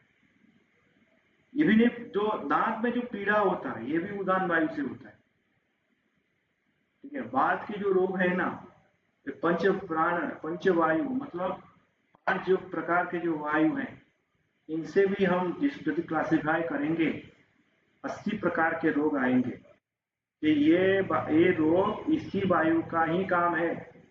जैसे घुटने में दर्द हो रहा है, ये कौन से वायु से रिलेटेड है? घुटने में दर्द हो रहा है तो ये हमारे शरीर में जो अपान वायु है उससे रिलेटेड है। मासिक धर्म इरेगुलर हो रहा है, अपान वायु से रिलेटेड है, ठीक है। सिर दर्द हो रहा है, उदान वायु से रिलेटेड है। आ गया समझ में? काशना, काश हो रहा है, ये प्राण वायु से रिलेटेड है, ठीक है। और क्या है? हाँ, शरीर में पूरी तरह हर जगह पेन होना, हर जगह पेन होना पूरी तरह से, हर जगह। ऐसा भी होता है कि नहीं, हर जगह छूने से पेन होता है? व्यान वायु से होता है। व्यान मतलब जो व्याप्त है, हर जगह व्याप्त है, ठीक है। और सभी रोगों का केंद्र स्थल नाभि है, जहां सम वायु होता है, समान वायु। तो समान वायु को ठीक करने से बाकी वायु सब ऑटोमेटिकली अपने अपने स्थान पर आ जाती है। इसलिए नाभल जो नाभि का, हम पहले क्या करते हैं, नाभि को सेट करते हैं, नाभि ठीक है कि नहीं देखते हैं। उसको ठीक करने से बाकी वायु अपने अपने जगह में स्थिर हो जाती है। आ गया समझ में? पंचवायु, पंच प्राण के बारे में इंपॉर्टेंट क्वेश्चन, इसी हिसाब से मैंने आपको ट्रीटमेंट में बता दिया। अपनी गुरुता और स्निग्धता के कारण, अपनी गुरुता और स्निग्धता के कारण रसवह स्तोत्रों में रुकावट पैदा करने वाले तथा शरीर में भारीपन लाने वाले द्रव्य को क्या कहा जाता है? एक प्रकार का जो द्रव्य के बारे में प्रश्न है कि अपने जो उसका जो गुण है, क्या है? गुरुता है, गुरु है और स्निग्धता है, स्नेहन है। वो क्या करता है? रुकावट पैदा करने का काम करता है और शरीर में एक प्रकार के भारीपन लाने का काम करता है। ये कौन से द्रव्य? ये अभिस्वंदित द्रव्य है। Very good. ठीक है, अभिस्वंदित द्रव्य जो होते हैं वो विशेष करके हम रक्तस्राव को ठीक करने के लिए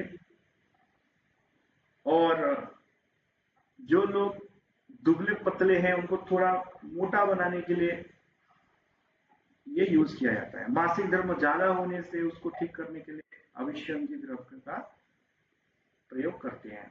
कोई उदाहरण दे सकता है अभिस्वंदित द्रव्य का? जी, दही, छाछ, तक्र, तक्र, इसको कहते हैं तक्र।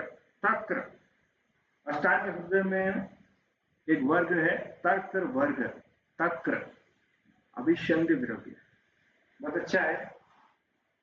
ठीक है, पंचगव्य का एक अच्छा वर्ग है तर्क, तर्करादिष्ट। करते हैं कि नहीं है रमणा जी? तर्करादिष्ट ये वही है। ठीक है, लेकिन तर्करादिष्ट में नमक मिलाया जाता है। अभिस्वंदित द्रव्य में यदि आप मिश्री मिलाएंगे तो इसका फायदा और ज्यादा होता है। जान गए अभिस्वंदित द्रव्य क्या है? रुकावट पैदा करने वाला एक चिकना चीज, स्नेहन। ठीक है, बल्यकारक। जिनका बाल अर्धचंद्राकृति आकार से झड़ गया है वो कौन से प्रकृति वाले होते हैं? जिनका बाल अर्धचंद्राकार होते हैं, झड़ गया है, ऐसे ही देखे होंगे उनका चर्म, यहाँ का चर्म पूरा ग्लो करता होगा। ग्लो मतलब क्या? अग्नि का ही गुण है। मतलब क्या है? पित्त रूपी, पित्त प्रकृति वाली। ठीक है, निम्नलिखित द्रव्यों में से कौन सा अभिस्वंदित द्रव्य है? वही सेम, दही।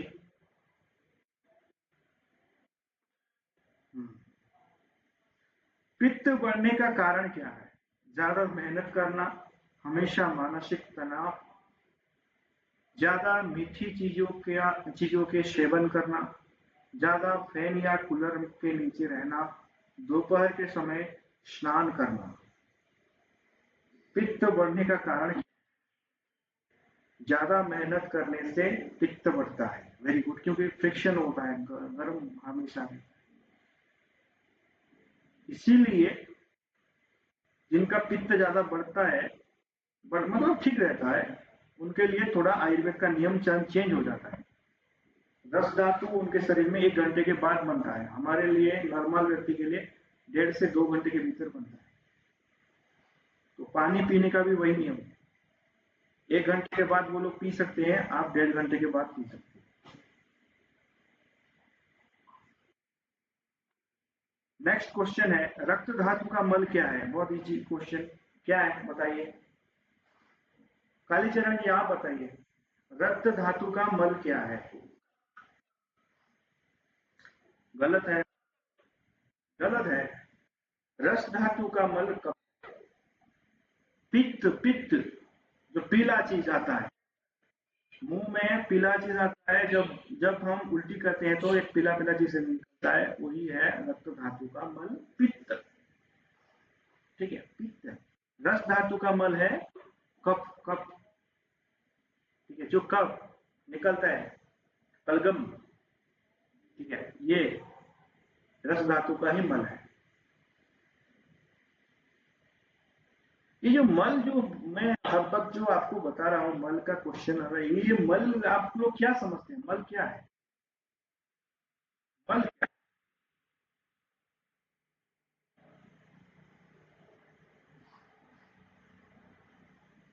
मल क्या है? कोई बता सकता है मल? हम लोगों ने कितना बड़ा बड़ा क्वेश्चन डिस्कशन किया, लेकिन फंडामेंटल क्वेश्चन अभी तक किसी के मन में नहीं आया कि मल क्या है। सब लोग भूल रहे हो, बहुत आप लोगों ने ही एक्सप्लेन किए थे। गिरीश जी आप बताइए, मल क्या है? हाँ, हाँ,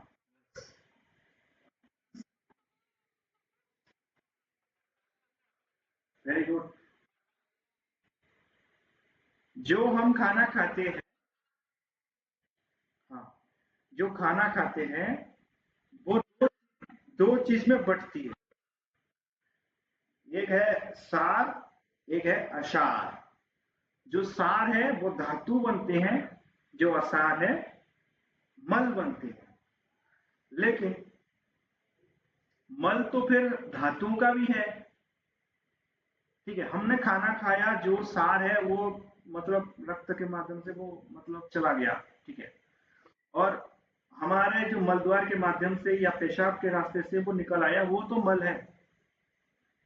लेकिन ऐसा एक मल भी है जो सात धातु में है।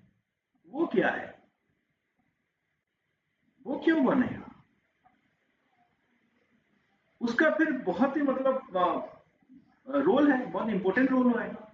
अगर सप्त धातु में मल नहीं बनेंगे तो शरीर नहीं चलेगा ठीक से। चलेगा?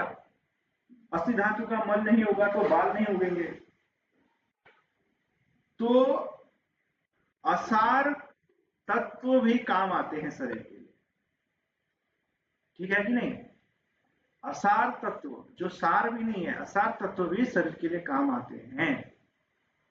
लेकिन प्रश्न ये है कि धातुओं का जो मल है वो क्यों बनते हैं और कैसे बनते हैं?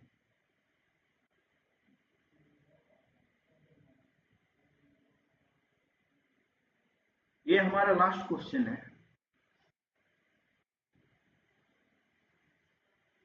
धातुओं का जो मल है, थोड़ा आइडिया घुमाओ, धातुओं का मल क्यों होता है? जैसे कि अभी अभी एक एग्जांपल हम लोगों ने दिया कि रक्त का मल पित्त है। पित्त क्यों बना? जब पित्त बढ़ता है तो शरीर को वोमिटिंग क्यों आता है, उल्टी क्यों आती है? और पित्त का काम क्या है?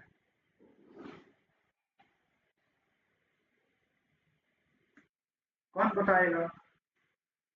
ये क्वेश्चन आप लोगों ने कभी सुने हैं कि पित्त का रोल क्या है?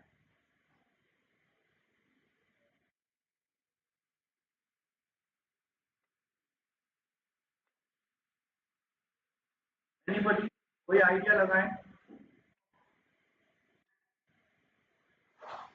शरीर में पित्त क्यों बना है? उसका कारण क्या है?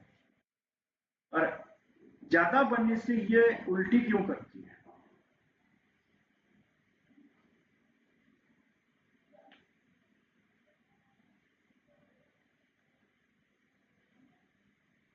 नहीं है आइडिया? कविता जी?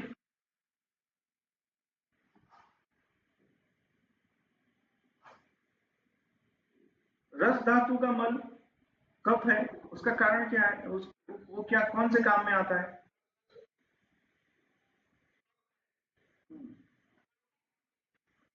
लुब्रिकेशन के लिए काम आता है, वेरी गुड। वैसे ही पित्त का काम क्या होगा?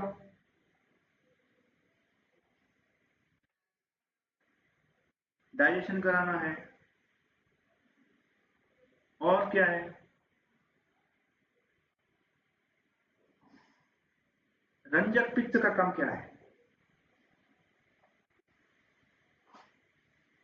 कलर, कलर देना। हमारे शरीर को कलर देने का काम पित्त का है। कलर, जो कलर है, चर्म का कलर है, आपके मल का भी एक कलर है, पेशाब का भी एक कलर है। पेशाब का कलर है कि नहीं? हालांकि आप ज्यादा पानी पीने से पेशाब वाइट हो जाता है, लेकिन यदि पानी कम पिए तो इसका कलर कैसा होगा? येलो होगा। ये येलोनेस कौन कराता है? ये पित्त कराता है, रंजक पित्त। रंजक पित्त को, हाँ, रक्त धातु का ही एक मल जो है पित्त, ठीक है, ये केवल डाइजेशन के लिए हेल्प नहीं करता, बल्कि ये कलर के लिए भी हमको हेल्प करता है। जो आ, हमारे शरीर का जो कलर है, बाहरी कलर, मूत्र का कलर, आपके मल का कलर, ये सारे चीजों का ये पित्त ही बनाता है। इसीलिए जब हम उल्टी करते तो इसका रंग क्या होता है? पीली पीली चीज, पीला पीला जैसा चीज निकलता है। आ गया समझ में सबको? ठीक है, तो आज का क्लास यहाँ समाप्त करेंगे, और किसी का कोई डाउट है तो पूछ लीजिए। ये सेशन ठीक ठाक चल रहा है? आपको कैसा लग रहा है? ये सारे क्वेश्चन थोड़ा हम रिवीजन करा रहे हैं। आ रहा है ना सबको समझ में? फिर भी मैं कहूंगा आप थोड़ा फिर पढ़ाई करें, थोड़ा पढ़ाई करें, और रुचि, मैंने थोड़ा मटेरियल भी आप लोगों को व्हाट्सएप ग्रुप में दे दिया है, आपके पास भी होगा, थोड़ा देखो। और अष्टांग हृदय किताब खरीदो। हाँ गिरीश जी बताइए।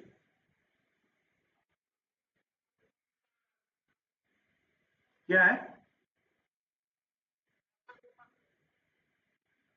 भ्राजक?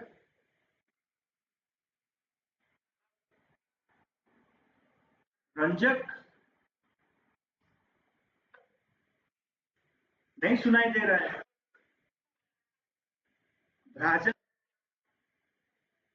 कौन सा भ्राजक पित्त? हाँ भ्राजक पित्त तो सुनाई नहीं दे रहा ठीक ठीक। चर्म के ऊपर पर, चर्म का सुरक्षा करना, ठीक है। चर्म से मतलब जो खून है, जो मतलब खून को साफ करना, ठीक है, गरम करके, चर्म को गर्म करके खून में जो अनचाहे तत्व होते हैं उसको निकालना, यह भ्राजक पित्त का काम है। और चर्म को सुरक्षा प्रदान करना, मुलायम बनाना, चिकना बनाना, सौंदर्य प्रदान करना, सुरक्षा प्रदान करना, बाह्य शत्रुओं से, जीवाणु विषाणु से रक्षा करना, ये सारे भ्राजक पित्त का काम है। सबसे इंपॉर्टेंट जो है एक्सचेंज जो होता है, मतलब चर्म एक ऐसा चीज है जहां शरीर डिटॉक्स होता है। डिटॉक्स कराने के लिए जो पित्त चाहिए, ठीक है, पित्त का मतलब ये भी है कि रसोई घर कुछ बनने का काम करता है, कुछ बनाने का काम करता है, ठीक है। ये जो स्वेद है, पसीना, पसीना को बनाता कौन है? कौन बनाता है? ये भ्राजक पित्त है। आ गया समझ में? भ्राजक पित्त नहीं होगा तो पसीना भी नहीं रहेगा।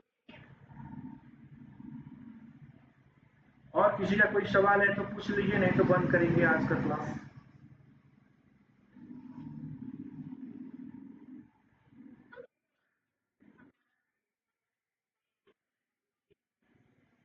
व्हाट्सएप आप चैट बॉक्स में देखें ना, है वहां। और एक बात मैं सेंड कर देता हूं, देखो चैट बॉक्स में देखो, लिंक सेंड किया गया।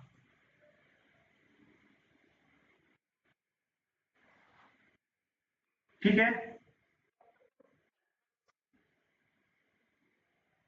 मैं आपको व्हाट्सएप कर लूंगा। ठीक है, रखते हैं। जय जगन्नाथ, शुभ रात्रि।